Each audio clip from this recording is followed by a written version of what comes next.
All right. We both think Kyle Shanahan is an elite NFL head coach. Maybe, arguably, certainly the best young coach in the NFL. The key, though, to eventually become a top 5 NFL coach, and one day, with Belichick long gone and Andy and the guys that are older, to become arguably the best coach in the league, it's going to take a lot of winning over the next decade plus. Yeah. So we thought in this video we'd look at the top 5 coaches in the NFL as we rank them today, and you can argue with us in the comments, and then kind of lay out what it would look like the next few years for Kyle to ascend to that level. Before we do that, though, just a reminder, I'm Guy, that's John, and this is our YouTube channel. Subscribe to it and give this video a like. You can also find our podcast below in the description. We also post it on YouTube. Check it out. Subscribe to that as well. All right. So there's Kyle Shanahan. Spoiler alert, not yet in the top 5. And another spoiler alert, John. I mean, come on, number 1. Anything we need to say here? Maybe No. number 1 in perpetuity, right? A lot of wins. A lot of wins. I think the only thing you need to say in the last 20 years, 9 Super Bowls, 6 victories, right? He's been to the Super Bowl 9 times in 20 years, and he's won 6. And before that, he took over the New England Patriots. He was the defensive coordinator and the brains, and even Parcells gives him credit for devising game plans to beat Joe Montana and Bill Walsh. So, yeah, I mean, he's the greatest coach, in my opinion, definitely of the modern era. We could argue Lombardi's and some of those, but he's my take for younger people. And he and his quarterback supplanted Walsh and Montana, right, who were largely viewed as the ones that had that throne. And here's the other thing I would say with him before we move on, John. There is the chance here, we'll see what it looks like. He's 68 years old. He and Pete Carroll, the 2 oldest coaches in the NFL. But there's a chance that he writes another chapter to this Bill Belichick book here without Tom Brady. We'll see. I think the best thing that I can say about Belichick, he's the only guy in the league and potentially league history who legitimately could be a position coach at every position, offense, defense, special teams, kickers, punters, long snappers, and he'd be the best position coach at every single one of those positions. And he started as a defensive guy, but he can coach offense and he can definitely coach special teams. Cloning him and making his clones every position coach would be the best coaching staff in the NFL. If you said tomorrow Bill Belichick is just a tight end coach, free agent, he would immediately be the best tight end coach in league history. Okay, number 2, we could debate this. You know him personally, so some would argue bias. I've always rooted for him. I think I thought before he won a Super Bowl, he was criminally underappreciated, but then he won a Super Bowl. We got Andy Reid number 2 on this list. Yeah, I mean, I think his resume always spoke with how many wins he had. He was a consistent winner in Philadelphia. He went to Kansas City. People forget when he got there, they had the number 1 overall pick, traded for Alex, started going to the playoffs in 4 or 5 years.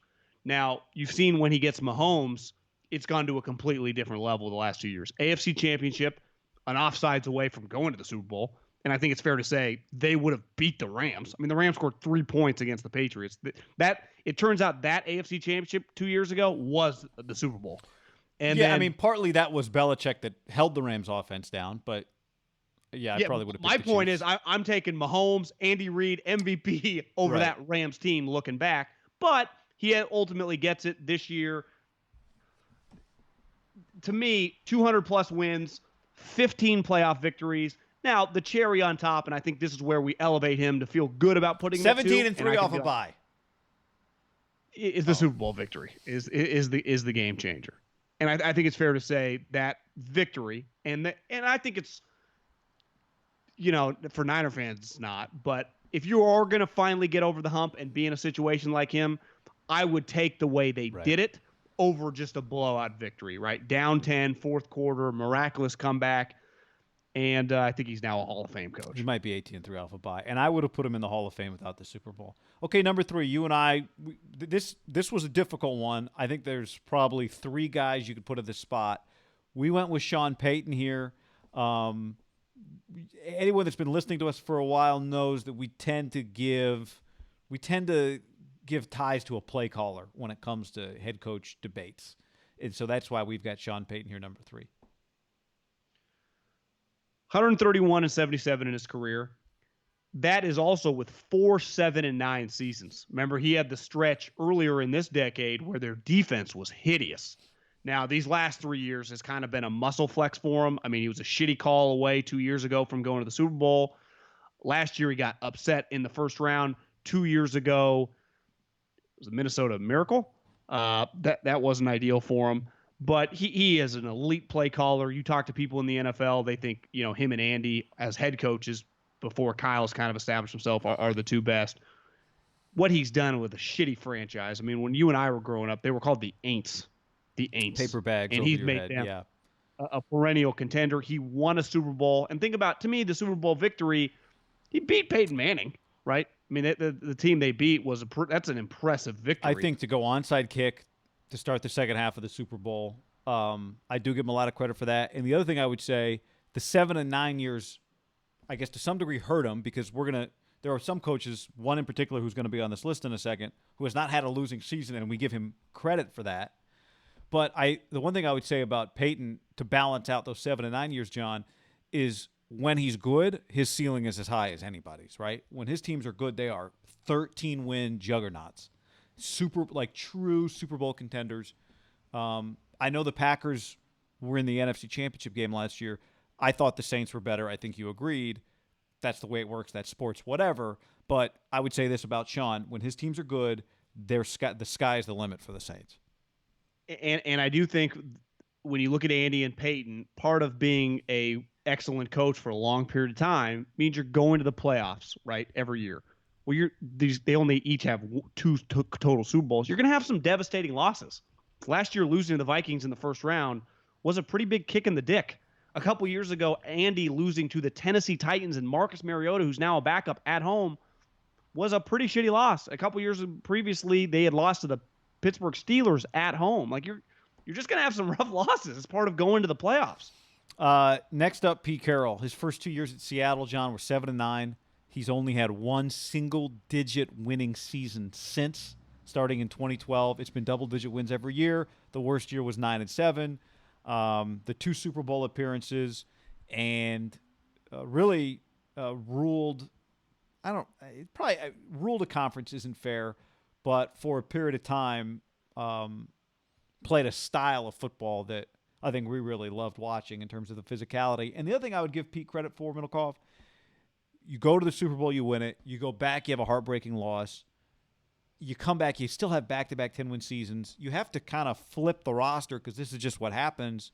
And he comes out on the other end the last 2 years with 21 combined wins. Would you give a guy credit if he wins a Cy Young when he's throwing 98, and then 7 years later when he's throwing 91, he wins another Cy Young? Right? Just to be able to kind of reinvent yourself. John Smoltz as a starter and a reliever. So when Pete Carroll, those with LOB, they were the number 1 scoring defense 4 years in a row. Went to a couple Super Bowls, won one. These last 4 or 5 years where they've missed the playoffs one time, they went 9 and 7. They've been a much more offensive-oriented team. Russell Wilson, just their defense has been middle of the pack to lower end. It's not great. They don't have Pro Bowl level defensive guys beside Bobby Wagner. To me, and I think you and most people, USC is a big part of Pete, like what he did there. And I think since he's left, you just see he's really outlier. Almost is more incredible. Yeah. And 133 and 90. Now that factors in some, Jets and the Patriots. He's been an NFL coach right before the second iteration of his career at SC. 11 and 9 in the playoffs. I think one thing these last 3 guys, Andy Reid 15 and 14, Sean Payton 8 and 7, Pete Carroll 11 and 9. It shows you Belichick's heavy winning percentage in the play. That's not normal. Like if you go to the playoffs every year for 10 straight years, if your playoff record is just a game or 2 over 500, that means you're fucking big time coach, right? Because you're not going to win. You don't win the Super Bowl. You're losing in the playoffs most every year.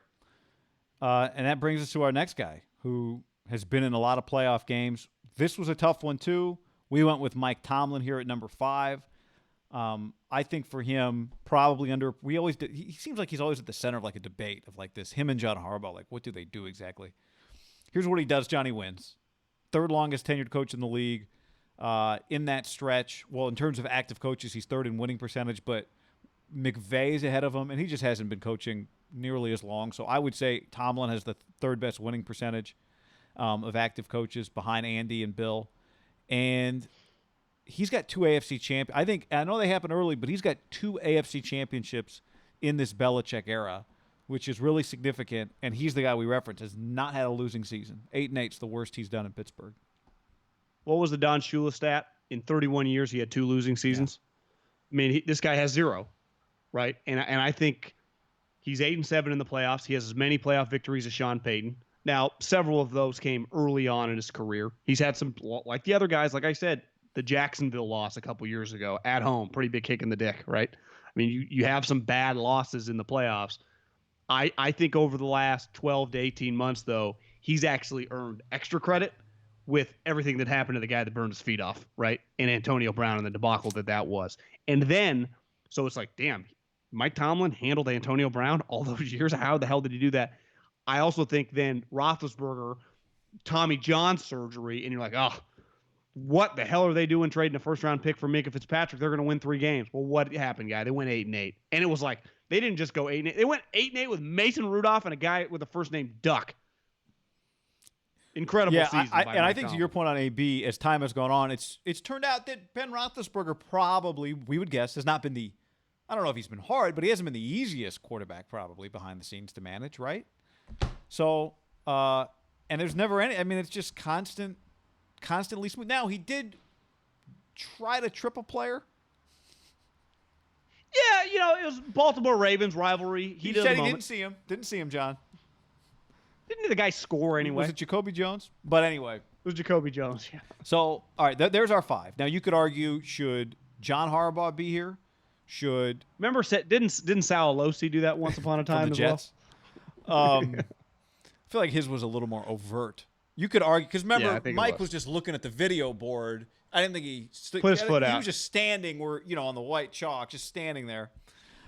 Sal Alosi had a team. Remember, it was like 4 guys.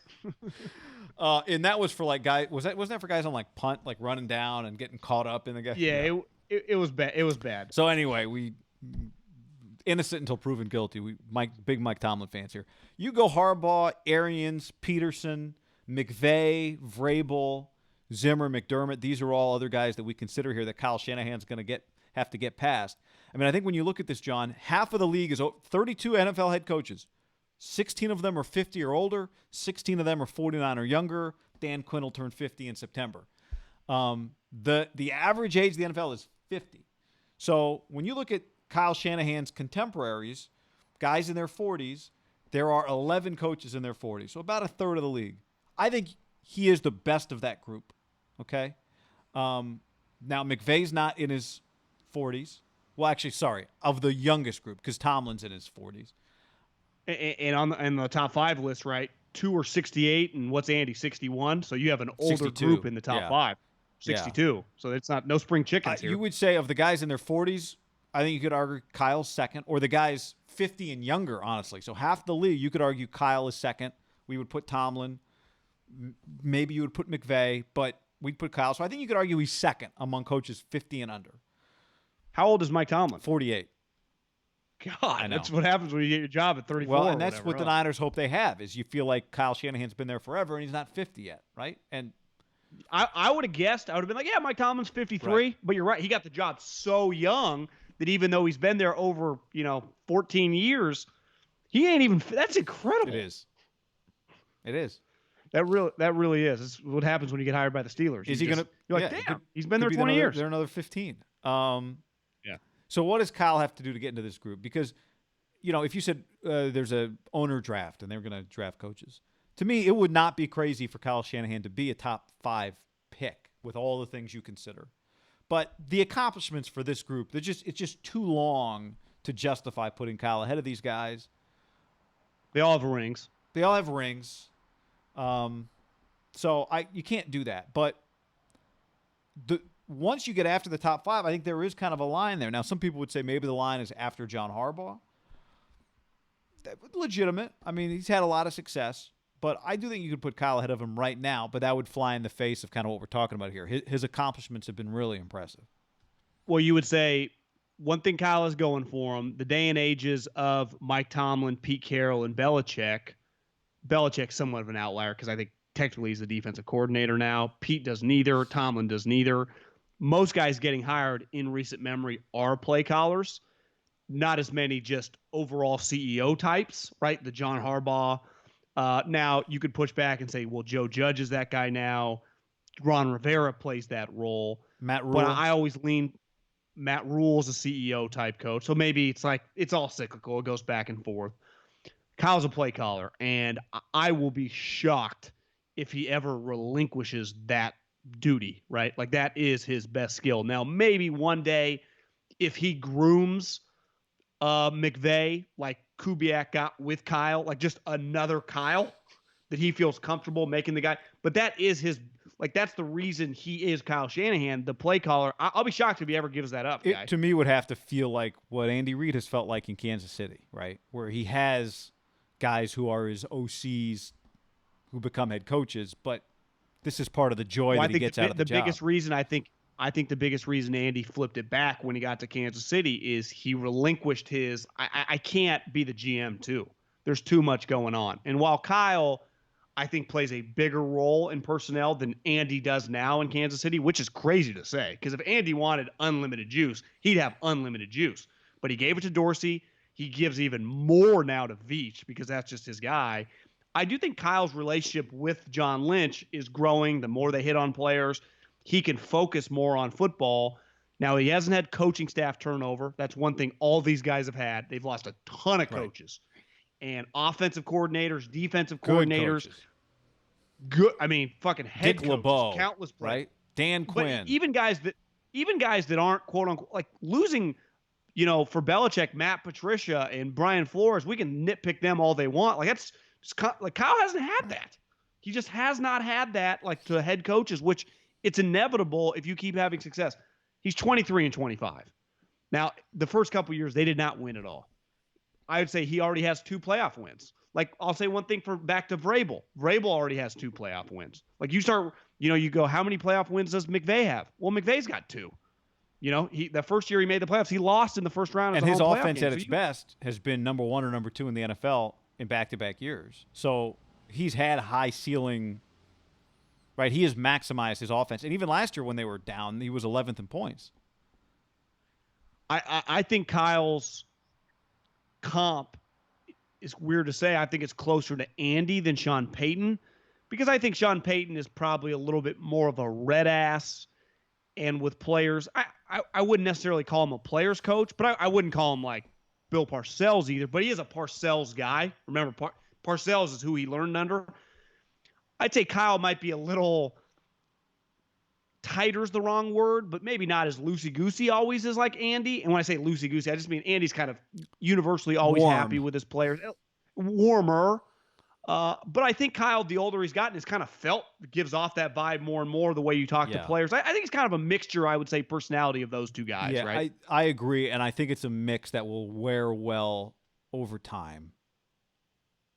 Right? Like, he's a guy that can coach the same players for 10 or 12 years, and those players appreciate him the whole time. You know what I will say about Kyle that he has in common with all 5 of these guys? Now, Belichick's won so much. He was comfortable in his own skin from the jump. Andy's been very comfortable in his own skin from a very probably early part of his coaching time in Philly once he realized that he could do it. Sean Payton's very, very confident in himself.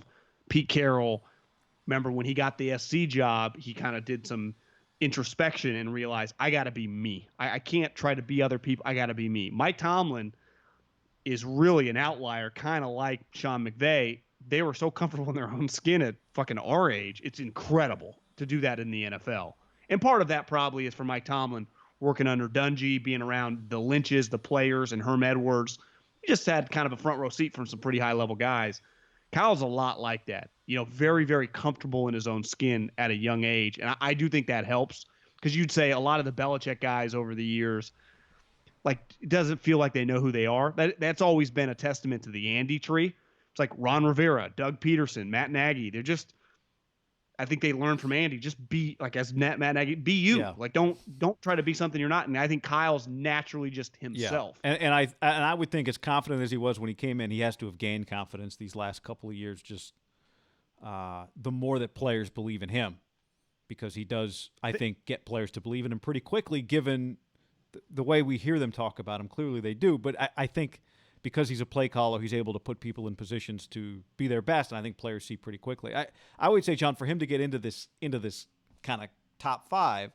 Think about this. Like, if Sean McVay had just gone to the NFC Championship game last year, we probably wouldn't put Kyle Shanahan ahead of Sean McVay. Right? You couldn't. His resume would be longer. If we look at the next 5 years, the beauty for Kyle and for McVay is that they've got Pete Carroll in their division, and they have each other in their division. So if in the next 5 years, let's say the 49ers, can they win the NFC West 3 out of the next 5 years? Can they go to another NFC Championship game? Like, you tell me that's what happens in the next 5 years, then we're talking about Kyle like he is, if he's not there yet, like he's on the precipice of this. You know, the other thing, I think Zimmer and Arians, where they're going to get screwed big picture in their careers, is they got their shot later in life. And, when you look back and you read about Bill Walsh or hear people talk, Bill Walsh didn't get his shot right till he was a little bit older, and then he just was done by the time he was like in his late 50s. His head coaching, run was short. Look at this list, guy. Bill Belichick, a head coach, late 30s, early 40s when he first got a shot in Cleveland, and then even he's 68 now, so he became the head coach with the New England Patriots at 48? Andy Reid got a shot. He's 62 now. He's been a head coach for 21 years. Do the math, like early 40s. Sean Payton, same thing. Pete Carroll's been a head coach since the mid-90s. Mike Tomlin, when you get your shot, Kyle was even Pete and Sean at close. 43, Tomlin at 35. So when you get your shot between 35 and I'd say 42, and you're really good, it can screw you if you're not really good, but you do get to make some money that way. Well, and like you said with cycle. Pete, Pete got 2 shots, one at 43, 1 year, 46. He doesn't come back to Seattle till he's 59. Yeah, I'd say Pete would be the outlier on this list, right? Because he's really been a head coach. He's been in 3 different NFL teams, and SC basically was too. He's been a head coach 4 times since like the mid '90s. Belichick just 2 teams, Andy 2 teams, Mike Tomlin 1, and you'd say probably when the dust settles, if anything, Mike Tomlin's been a coach of 2 teams. Like, he'll probably be the Steelers. Hell, another who knows? But he's not. I'd be shocked if Mike Tomlin's a head coach of like 3 different teams, right? Sean Payton probably just retires as a Saint. Kyle's going to have the opportunity, a lot like McVay, that like they'll be 20 years in one spot, and you'll be like, damn, he's only 50 years old, right? Or Kyle would be like 54. Sean would be 48, kind of like a Mike Tomlin. And you can really establish a legacy in one spot when you're really young. And the thing with Kyle that makes it really unique, different from Tomlin and different from Andy, is he was an offensive coordinator for almost 10 years, and he got hired at 38 years old. It's just unheard of to be a coordinator that long at that young. Part of it's his name, but then he got his shot, and he was just so fucking good, right? He definitely got the job earlier because of maybe who he was, but you don't stay just because, I'm Belichick's kid. If Belichick's kid ever gets a defensive coordinator job and is a terrible defensive coordinator, he won't just stay a defensive coordinator for a decade, right? So you might get the shot, but you got to take advantage of it. And he's really never looked back as one of the more dynamic play callers from the jump. Yeah. And now he's starting to rattle off, like we've talked about it on other, YouTubes. Matt Schaub, what he did that first year with RG3, and then Matt Ryan MVP, and then last year, like, God, running the ball historically in the playoffs. Like, he's already kind of adding to the resume. You know how many rings Steve Belichick's 33. You know how many rings he has? Probably 3. But do you agree that like he's a name? Let's just parallel him with Kyle. Whenever he gets a shot, if it's outside of with his dad, which he will, and it might happen with another, like maybe Brian Flores names of his defense coordinator, something like that. If it goes well, he's on the fast track. He'll be a head coach in a year. If it goes poorly, you just won't get a decade worth of it gets to go poorly because of your dad. I'll say this: he'll get another chance. He's You're not right. He getting a head coaching job because he's Bill's son necessarily, right? He might be where he is, but Brian Flores isn't going to make him his DC because he's Bill's son. Maybe he'd make him his DC because he knows him and trusts that he can be great. And the fact that he's Bill's son and been around the game so long is part of what's going to help him, right? We always say this about Kyle. The fact that he's Mike's son clearly helps him, but I think the thing that helps him the most is that he has been 10,000 hours Malcolm Gladwell, sideline football, dealing with players, scheming offense in his blood since he was a child, and he coaches like it's second nature to him. Why was Kyle interviewing for head coaching jobs in 2000, the January 2017? Because he was a really good offensive coordinator. Because he had the number one offense and he made Matt Ryan the fucking MVP. I mean, it's just, if Kyle Shanahan had been, if they had just been a one and done playoff team and Matt Ryan had just been a borderline Pro Bowler, maybe he gets an interview. A huge part of it is you have to have success. He had success multiple places. And then I think what anyone that's watched him, not just this year when he was 13-3, kind of the total package, the way he operates, to me, his personality is just kind of, that's where I would say he parallels Andy. He's not a hot and cold guy throughout the week. Like, you don't see him worked up like Parcells on a Wednesday, or you go to his training camp practices. I think his personality, and I think Sean McVay is very similar, are going to help them. And this is a good thing for Tomlin. Like, it takes a lot for Tomlin to kind of get worked up. Now, he picks his spots, but for the most part, Tomlin is just, what you see is what you get, basically pretty consistently. And I think Kyle's good at that, and that's going to help him handle the rigors and the ups and downs. He's handled some downs already. That's the beauty. Yeah, he's already handled some downs and some big ups. I think he has a shot to be, just one of the all-time great coaches, because typically you either got to be two things. You got to be an unreal leader, like a Lombardi, a Parcells, a Tomlin, right? Just to be just a big-time coach. Or you have to be a dynamic play caller. Walsh, Belichick for a large percentage of his career, Andy, Payton. Like, that's what I think that is what Mike Shanahan, Mike Holmgren, those Walsh, the Walsh tree, all pretty consistent, right? Offensive gurus. Yeah, with the exception of Seifert, who was the defensive coach. Who was wildly viewed as one of the great defensive minds, almost an underrated defensive mind, because coaching next to Walsh. Let us know what you think about all these ranks, whatever you want, down in the comments below. And like this video.